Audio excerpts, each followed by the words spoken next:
Hello guys,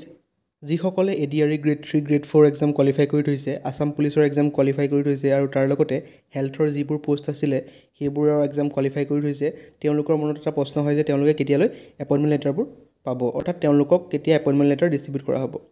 গতিকে আজিৰ এই ভিডিঅ'ত মই সকলোবোৰ কম আমাৰ CM ছাৰে কিছু মন্তব্য আগবঢ়াইছে অৰ্থাৎ কিছু ইন্টাৰভিউত কৈছে যে আপোনালোকক কেতিয়ালৈ সেই এপইন্টমেন্ট লেটাৰবোৰ ডিস্ট্ৰিবিউট কৰা হ'ব গতিকে মোৰ ভিডিঅ'টোৰ শেষৰ ফালে সেইবোৰ লগাই দিম শেষৰ ফালে সেই ক্লিপবোৰ লগাই দিম আপোনালোকে সম্পূৰ্ণকৈ ক্লিপটো চাব তেতিয়াহে আপোনালোকে ভালদৰে বুজি পাব যে আপোনালোকে এপইন্টমেন্ট কেতিয়া পাব যেহেতু 9 নৱেম্বৰত LP আৰু UP শিক্ষকৰ নিযুক্তি পত্ৰ প্ৰদান কৰিছিল তাৰ লগতে আপোনালোকৰ 13 নৱেম্বৰ তাৰিখে GTPG শিক্ষকসকলৰ এপইন্টমেন্ট লেটাৰ ডিস্ট্ৰিবিউট কৰিছিল গতিকে নেক্সট এপইন্টমেন্ট লেটাৰ কেতিয়া ডিস্ট্ৰিবিউট কৰিব কেতিয়া এপইন্টমেন্ট লেটাৰ ডিস্ট্ৰিবিউচন সেৰেমনিটো কণ্ডাক্ট কৰিব সেই বিষয়ে অলপ কিছুমান হিন্ট দিছে আমাৰ CM ছাৰে গতিকে ভিডিঅ'টো শেষলৈকে চাব আপোনালোকে সকলো বুজি পাব আপোনালোকে কেতিয়া সেই এপইন্টমেন্ট লেটাৰবোৰ পাব আজি আমাৰ ৰাজ্যত আমি আৰম্ভ কৰা নিযুক্তিৰ প্ৰক্ৰিয়াৰ লগত আৰু 8250 গৰাকী সমাহিত হ'ল আজি আমি অসমৰ কলেজত অধ্যাপক অধ্যাপিকা পোষ্ট গ্ৰেজুৱেট বা স্নাতকোত্তৰ শিক্ষক আৰু স্নাতক শিক্ষকৰ পদত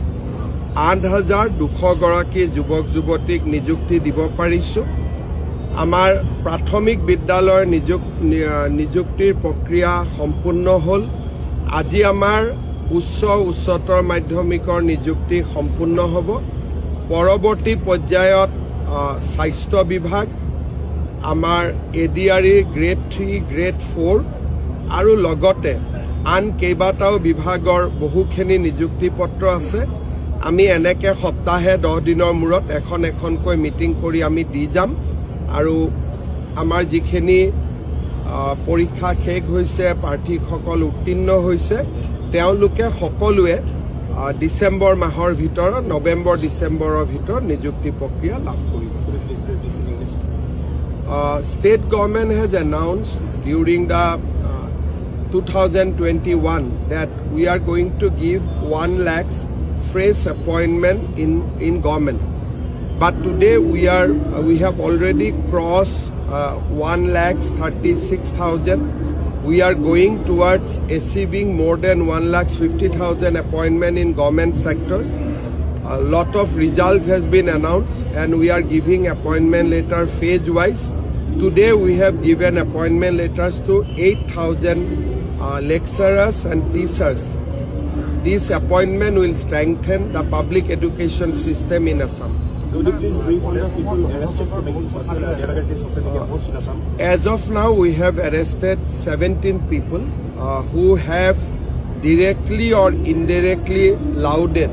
the Delhi bomb blast. We are taking a approach where it will be zero tolerance. We are examining over 100 social media posts right now, and wherever we have seen clear connection or clear encouragement towards the terrorism, we have arrested them and we will continue to arrest them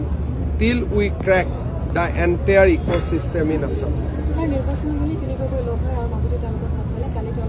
এতিয়া 3 গগৈ লগ লাগিছে 1 গগৈৰ বিয়া পতাৰ কাৰণে গতিকে তেওঁলোকে হেতু কাম কৰক 3 গগৈ লগ লাগি এজন গগৈৰ বিয়া পাতিব খুজিছে গতিকে বিয়া পাতাৰ কামত তেওঁলোক ব্যস্ত হৈ থাকক